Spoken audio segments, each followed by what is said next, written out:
We're going to do the February 23rd or day 54 daily Bible reading from the Chronological Study Bible.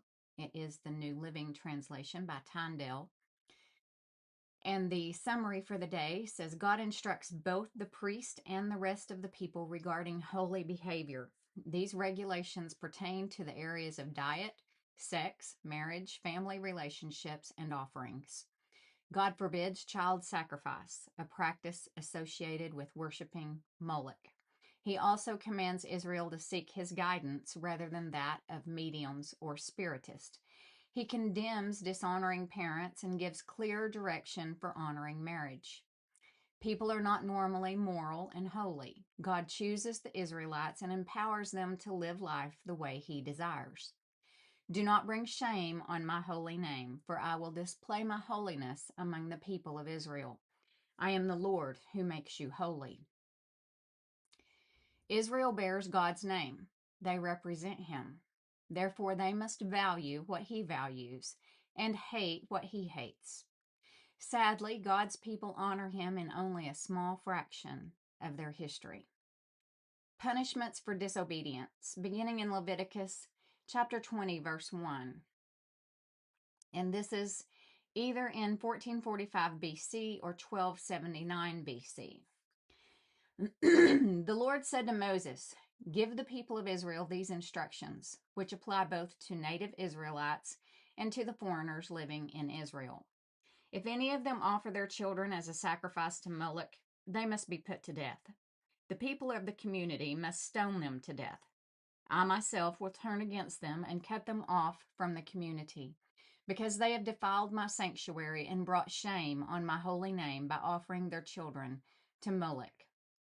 And if the people of the community ignore those who offer their children to Moloch and refuse to execute them, I myself will turn against them and their families and will cut them off from the community.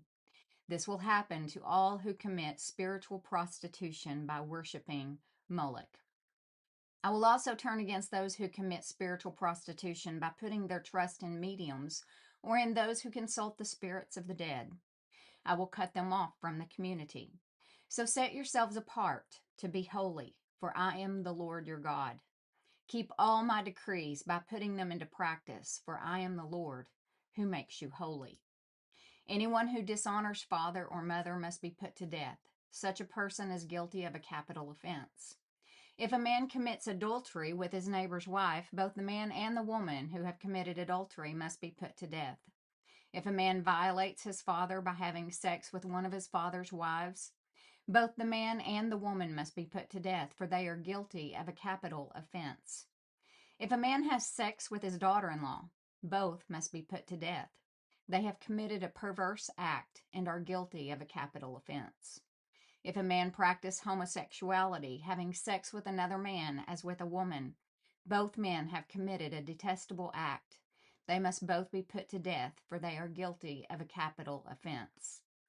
If a man marries both a woman and her mother, he has committed a wicked act. The man and both women must be burned to death to wipe out such wickedness from among you. If a man has sex with an animal, he must be put to death, and the animal must be killed. If a woman presents herself to a male animal to have intercourse with it, she and the animal must both be put to death. You must kill both, for they are guilty of a capital offense. If a man marries his sister, the daughter of either his father or his mother, and they have sexual relations, it is a shameful disgrace. They must be publicly cut off from the community. Since the man has violated his sister, he will be punished for his sin.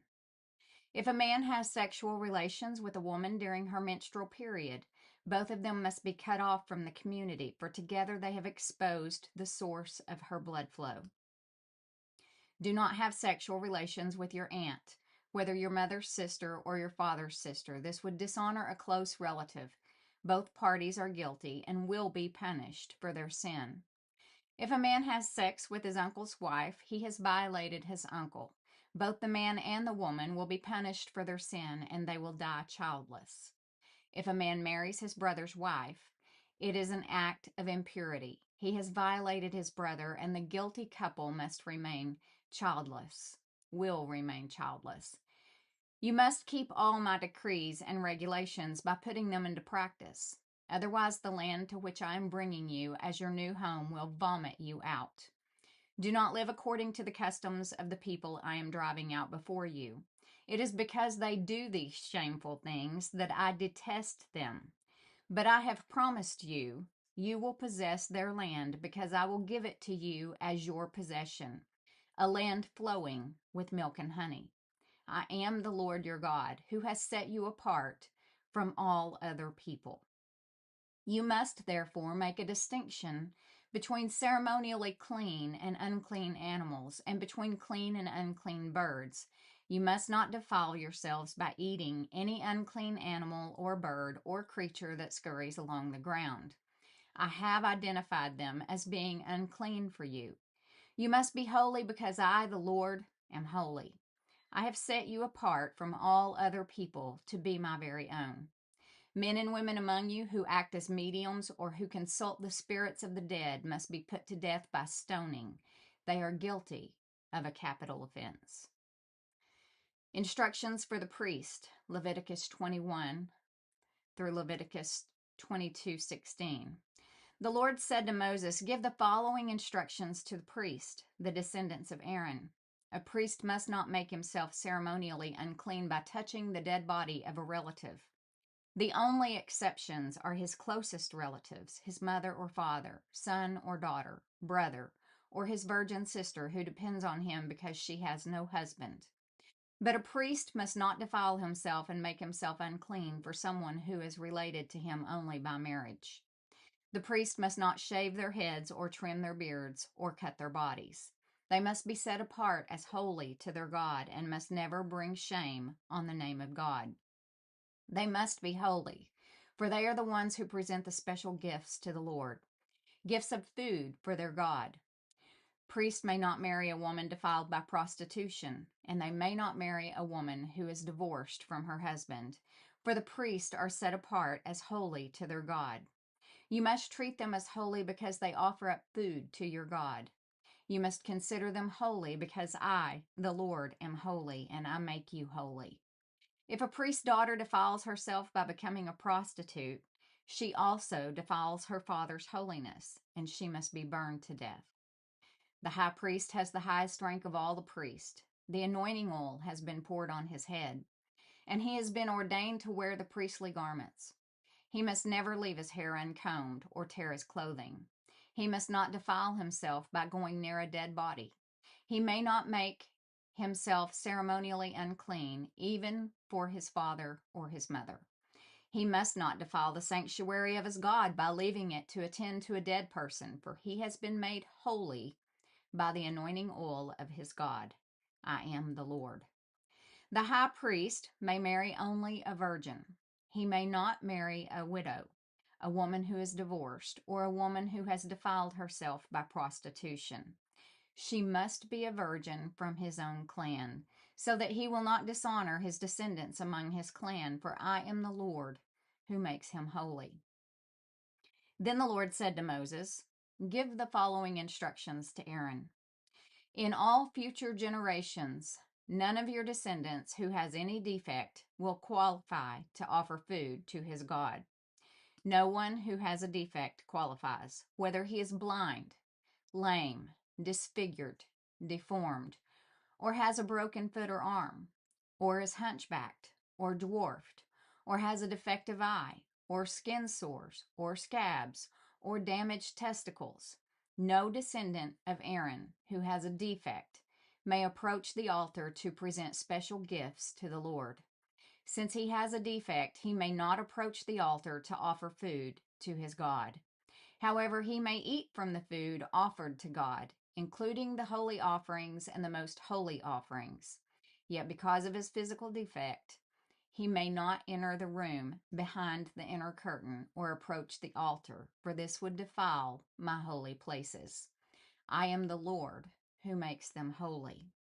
So Moses gave these instructions to Aaron and his sons and to all the Israelites. The Lord said to Moses, "Tell Aaron and his sons to be very careful with the sacred gifts that the Israelites set apart for me, so they do not bring shame on my holy name. I am the Lord. Give them the following instructions.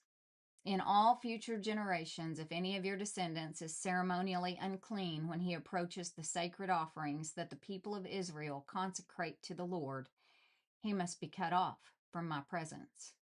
I am the Lord. If any of Aaron's descendants has a skin disease or any kind of discharge that makes him ceremonially unclean, he may not eat from the sacred offerings until he has been pronounced clean. He also becomes unclean by touching a corpse, or by having an emission of semen, or by touching a small animal that is unclean, or by touching someone who is ceremonially unclean for any reason. The man who is defiled in any of these ways will remain unclean until evening. He may not eat from the sacred offerings until he has bathed himself in water. When the sun goes down, he will be ceremonially clean again and may eat from the sacred offerings, for this is his food. He may not eat an animal that has died a natural death or has been torn apart by wild animals, for this would defile him. I am the Lord. The priest must follow my instructions carefully, otherwise they will be punished for their sin and will die by violating my instructions. I am the Lord who makes them holy. No one outside a priest family may eat the sacred offerings. Even guests and hired workers in a priest home are not allowed to eat them. However, if the priest buys a slave for himself, the slave may eat from the sacred offerings. And if his slaves have children, they also may share his food. If a priest's daughter marries someone outside the priestly family, she may no longer eat the sacred offerings. But if she becomes a widow or is divorced and has no children to support her, and she returns to live in her father's home as in her youth, she may eat her father's food again. Otherwise, no one outside a priest family may eat the sacred offerings. Any such person who eats the sacred offerings without realizing it must pay the priest for the amount eaten plus an additional 20%. The priest must not let the Israelites defile the sacred offerings brought to the Lord by allowing unauthorized people to eat them. This would bring guilt upon them and require them to pay compensation. I am the Lord who makes them holy. And the Lord said to Moses, Give Aaron and his sons and all the Israelites these instructions, which apply both to native Israelites and to the foreigners living among you. If you present a gift as a burnt offering to the Lord, whether it is to fulfill a vow or is a voluntary offering, you will be accepted only if your offering, is a male animal with no defects. It may be a bull, a ram, or a male goat. Do not present an animal with defects, because the Lord will not accept it on your behalf. If you present a peace offering to the Lord from the herd or the flock, whether it is to fulfill a vow or as a voluntary offering, you must offer a perfect animal. It may have no defect of any kind. You must not offer an animal that is blind, crippled, or injured, or that has a wart, a skin sore, or scabs. Such animals must never be offered on the altar as special gifts to the Lord. If a bull or lamb has a leg that is too long or too short, it may be offered as a voluntary offering, but it may not be offered to fulfill a vow.